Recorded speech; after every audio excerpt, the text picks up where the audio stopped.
It's finally October and there are so many good horror movies on Peacock. But which ones should you watch right now? Let's find out. They're pure evil. They're demons. Number 1, Night of the Demons, 1988. Directed by Kevin Tenney. A group of friends throw a Halloween party at an abandoned mortuary. What starts off as simple fun turns into a night of terror when the teens hold a seance and unknowingly awaken an evil that wants to possess their souls. I absolutely love Night of the Demons, and this is one of those movies that I consider to be absolutely essential viewing around Halloween time. Not only because this movie takes place on Halloween night, but because of the feel of it. You get those great fall vibes. You could also easily see yourself in the shoes of any of these characters because all of us have probably been to a Halloween party or a slumber party or sleepover or something of that nature, and you've participated in some of the craziness that can go on at these, like playing Bloody Mary, or in this case, holding a seance, and things just go downhill after that, okay? And then all of the characters have different personalities and different traits, so you could once again easily see yourself in one of these characters, which definitely adds to the spooky factor later when people start to become like demonically freaking possessed, and then you're like, oh my God, what would you do if Stooge was chasing you down one of these tight hallways into dark corners and all of that? Oh my God, it is so suspenseful, so tense. It's just wonderful. You have to watch this one. It's lesser known, not a lot of people talk about it, but I will never stop singing this film's praises. It's time, Michael. Number 2, Halloween 2, 1981. Directed by Rick Rosenthal, starring Jamie Lee Curtis and Donald Pleasance. Picking up on the same night as the original, Michael Myers has gone missing, but is still on the hunt for Laurie Strode. This time, his pursuit will lead him to Haddonfield Memorial Hospital, and he's willing to take out anyone who gets in his way. The original Halloween 2 is my favorite in the entire Halloween franchise, and yes, I may get a little bit of flack for it, but I do like it better than the original. Now, don't get me wrong. I do believe the original is an absolute masterclass in suspense and tension in a horror film, but I think the sequel dials things up for me just a little bit. Raise your freaking hand if you've ever been lost in a hospital, because I have. There's so many corridors, so many hallways, so many wings, so many doors that I think I can relate to this movie on a more personal level than the original, because you have to put yourself in the shoes of poor Laurie Strode in this one. She's doped up from all the medication they've been giving her. She is severely injured and she is being stalked by the Shape, and you have absolutely no clue when he could make an appearance. What doorway is he hiding behind? What room could he be in? Which hall could he just come walking down at any moment? You never know, and I think that is what makes this movie so spectacular. Now, being a horror fan, you've probably already seen this one. If you haven't, what are you doing? Run to Peacock right now and watch it. But even if you have, I think you should watch it again. It's just a necessary watch around this time of year. Now don't stay up and watch scary movies, okay? It'll give you nightmares again. Number 3, Better Watch Out. Directed by Chris Peckover.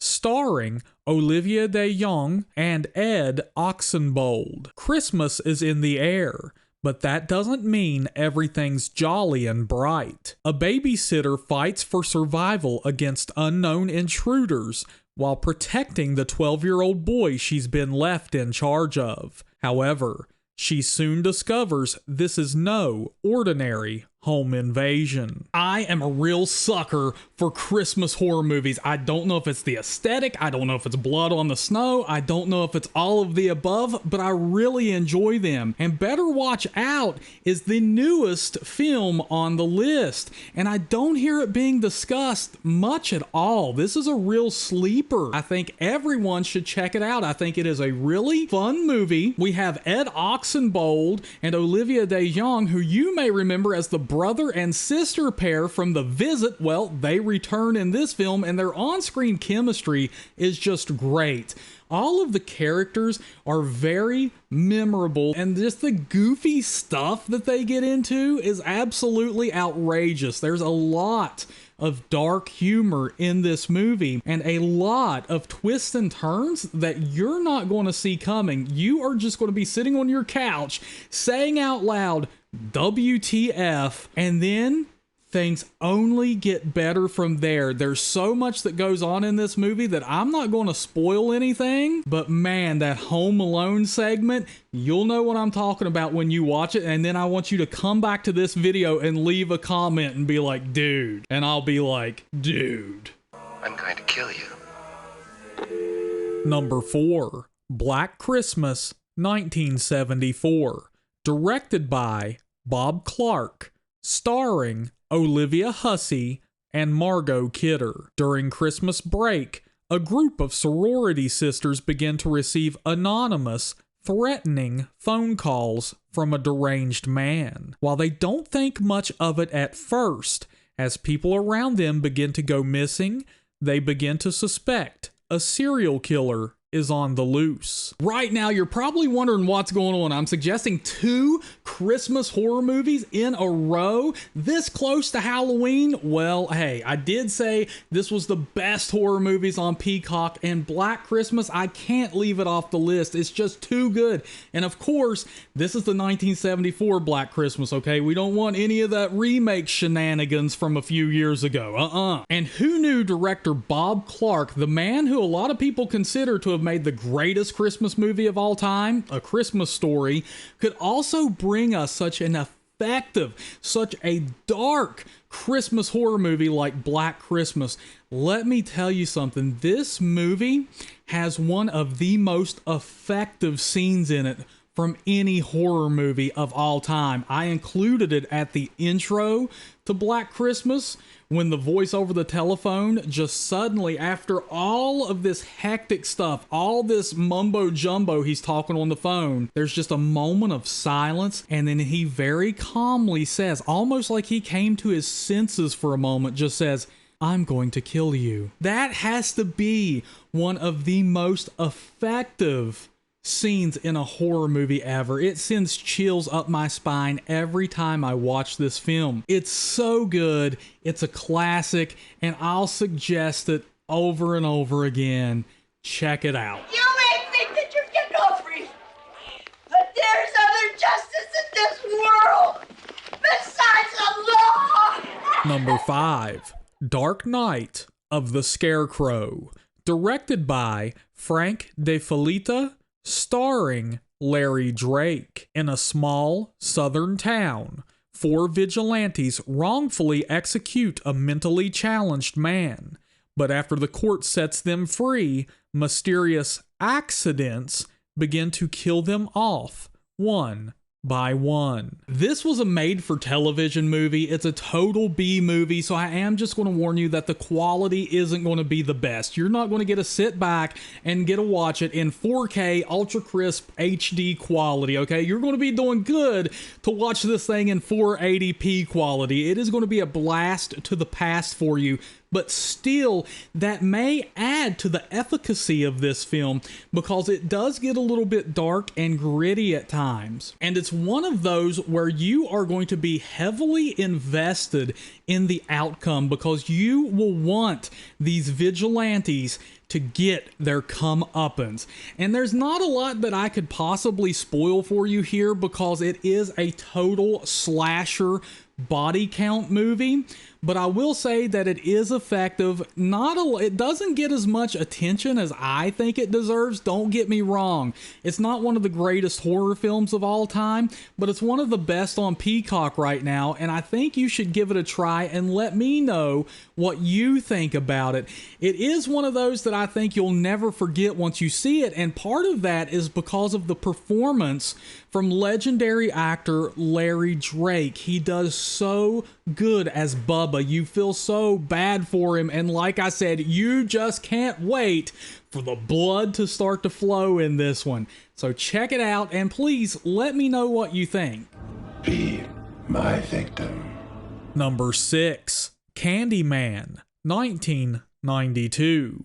Directed by Bernard Rose. Starring Virginia Madsen and Tony Todd. Chicago grad student Helen is writing a thesis on urban legends and researches the story of Candyman, the ghost of an African-American man who was the son of a slave and murdered for his relationship with a wealthy white woman. Once a skeptic, Helen begins to fear the legend may be all too real. When people think of Master of Horror Clive Barker, they always go immediately to Hellraiser, maybe Nightbreed, or even Lord of Illusions. No one ever thinks of Candyman. I don't know why. Maybe it's because he only wrote it and didn't direct it, but either way, this is quite possibly my favorite Clive Barker film. It is so good and effective at what it does. The characters are phenomenal. They feel like real people, and they have their own drama going on as they're trying to advance through life. The cinematography is absolutely wonderful because the characters always feel like they're alone. There's a lot of faraway shots that gives you an idea that there's no one around to save these people if something were to go horribly wrong. So it's so isolating. The soundtrack is absolutely incredible. Once you've heard the Candyman theme, it is going to become one of your favorite horror themes. And the performance put in by Virginia Madsen and Tony Todd is just out of this world. They have a lot of chemistry together. And speaking of that, the story itself is so exquisitely written.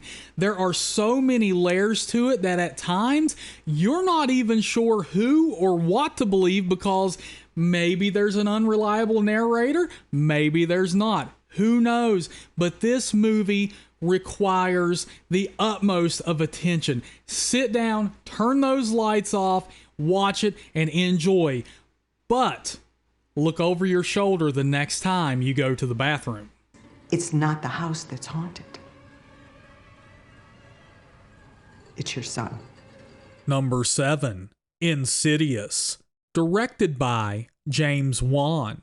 Starring Patrick Wilson. A family thinks their new home is haunted, but then discovers that their comatose son is being plagued by a malevolent entity that has him trapped in a realm known as The Further.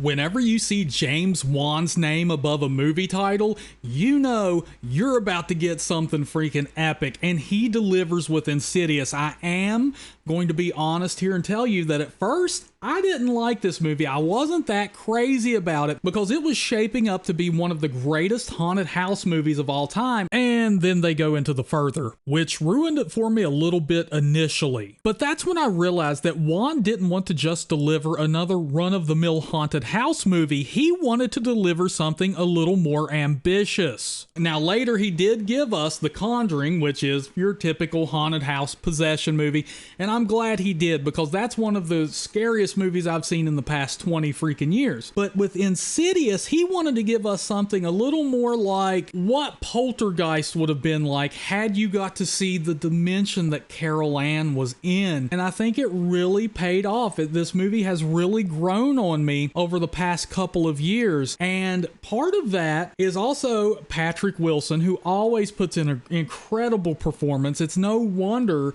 James Wan keeps reusing this guy. Lin Shaye, who us horror fans know and love, puts in an incredible performance, and even Lee Wan-el puts in a great performance. The atmosphere that Wan was able to achieve with this, with the cinematography and the set design, and what the further this other dimension looks like, and how, and sort of the rules governing this dimension, it's really cool, it's really effective, and it's really dark. So make sure you turn those lights off and watch this bad boy at night, and get ready for some of those classic James Wan jump scares. And you know what I'm talking about, because no one does jump scares like James Wan.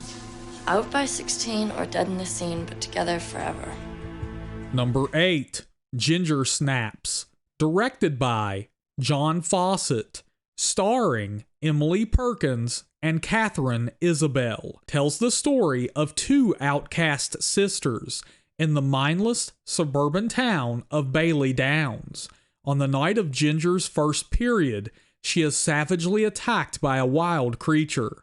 Ginger's wounds miraculously heal, but something's not quite right. Now, Bridget must save her sister and save herself. This is one of those movies that I'll never forget the first time I watched it. I just sat down, turned it on, and absolutely could not look away. I didn't hit pause. I did not do anything to divert my attention. This movie sucked me right in, and I loved every single minute of it. It takes place on and around Halloween, so you get those great fall vibes. The sisters, played by Scream Queens Catherine Isabel and Emily Perkins, their relationship is so authentic and wonderful. The first time we're introduced to their characters, they're taken like these post-mortem pictures as a class project for school, and it's just so morbid and great. They have this gothic vibe about them that I think a lot of us horror fans can really relate to, along with their humor and morbidity, just the whole aesthetic. It's so good. It's a creature feature, it's a werewolf movie, and I hate to say it, but how often do us horror fans get really good werewolf movies? It's not that often. So check it out and let me know what you think. When there is no more room in hell, the dead will walk the earth. Number 9, Dawn of the Dead, 2004. Directed by Zack Snyder. Starring Sarah Polley and Ty Burrell. The world is being overrun by vicious, hyperactive zombies that will stop at nothing for the taste of human flesh.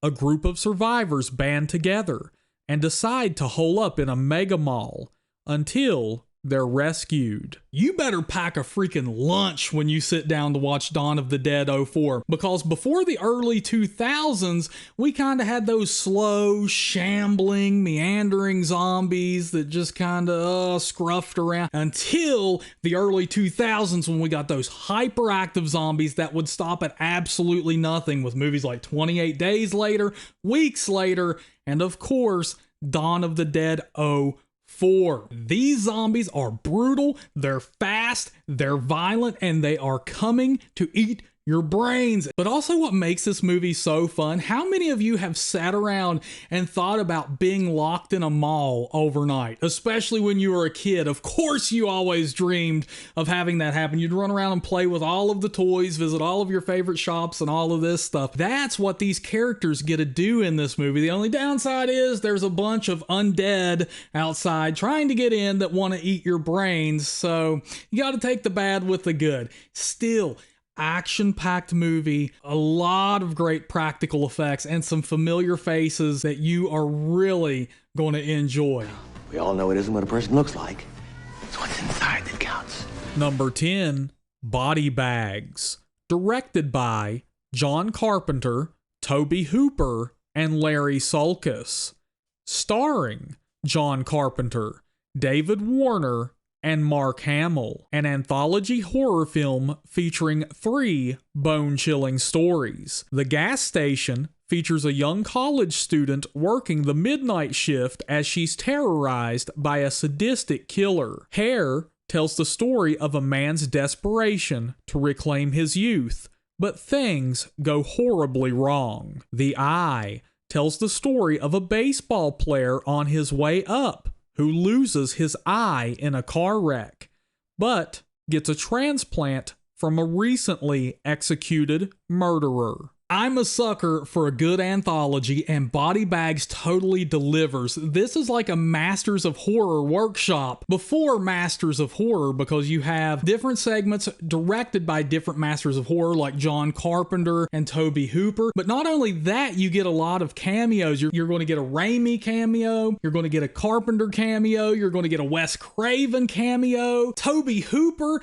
Oh my goodness, it is so fun just to watch this and try to spot all of the Easter eggs these legends threw in there for us. But not only that, you get 3 different segments throughout this movie. The great thing about an anthology is if you're not crazy about one segment, well, you have some others to choose from. But I'm going to tell you, all of these segments are very solid and pretty dang unique. I mean, you get a slasher segment, you get a body horror segment, and then you get another that's like a psychological thriller with a little bit of body and medical horror thrown in there as well. It's pretty unique. It's just a really fun, scary movie. And there's a lot of dark humor in it, but it doesn't take away from the horror aspect of it whatsoever. It's all just bundled up in such a nice package that I think you'll really enjoy. All right, what movie did I talk about that you are going to run and go watch tonight? Leave a comment below and let me know. Also, I'm a big fan of horror, so if there is something on Peacock